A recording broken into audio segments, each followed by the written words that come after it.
भागलपुर लोकसभा के अंतर्गत 6 विधानसभा सीट है, जिसमें से एक है भागलपुर विधानसभा। इस विधानसभा में 3 लाख से अधिक मतदाता हैं।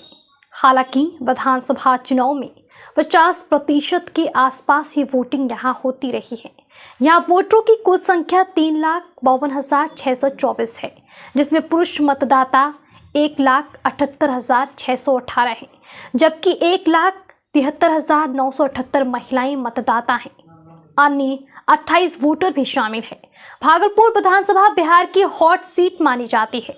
भागलपुर को भाजपा का मजबूत गढ़ माना जाता रहा है, लेकिन पिछले कुछ चुनावों में भाजपा को यहां हार का सामना करना पड़ा है।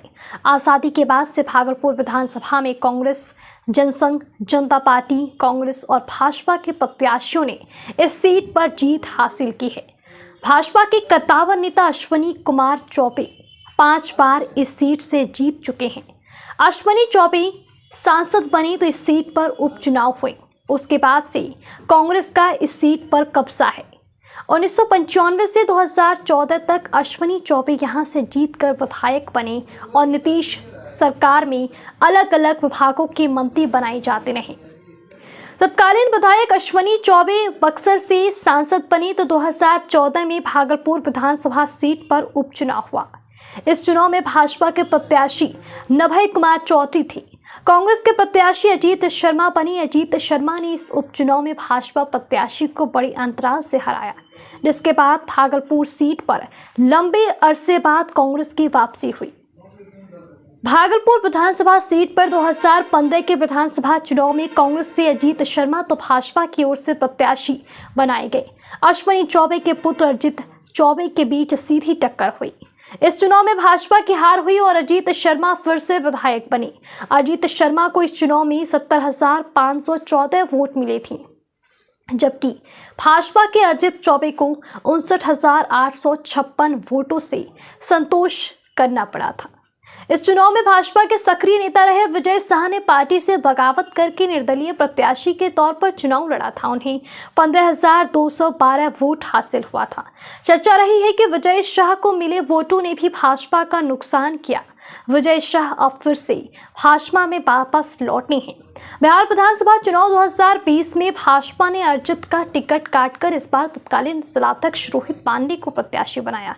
इस चुनाव में रोहित पांडे बेहद कम अंतराल से चुनाव हार गए। इस बार भी अजीत शर्मा की जीत हुई। अब तक कांग्रेस का इस सीट पर कब्जा है।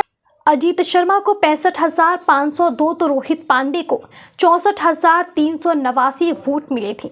इस चुनाव में चिराग पासवान की पार्टी लोजपा ने पूर्व डिप्टी मेयर राजेश वर्मा, वर्तमान खगड़िया सांसद को लोजपा रामविलास से मैदान में उतारा था।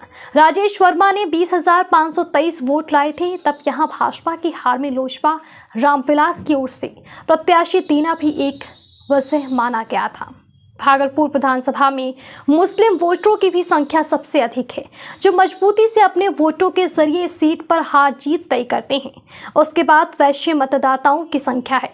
ब्राह्मण, राजपूत, भूमिहार, दलित, कुशवाहा, गंगौता, यादव समेत अन्य जातियों की भी हिस्सेदारी रहती है। भागलपुर विधानसभा सीट पर एनडीए में जदयू और भाजपा दोनों की नजर इस बार है।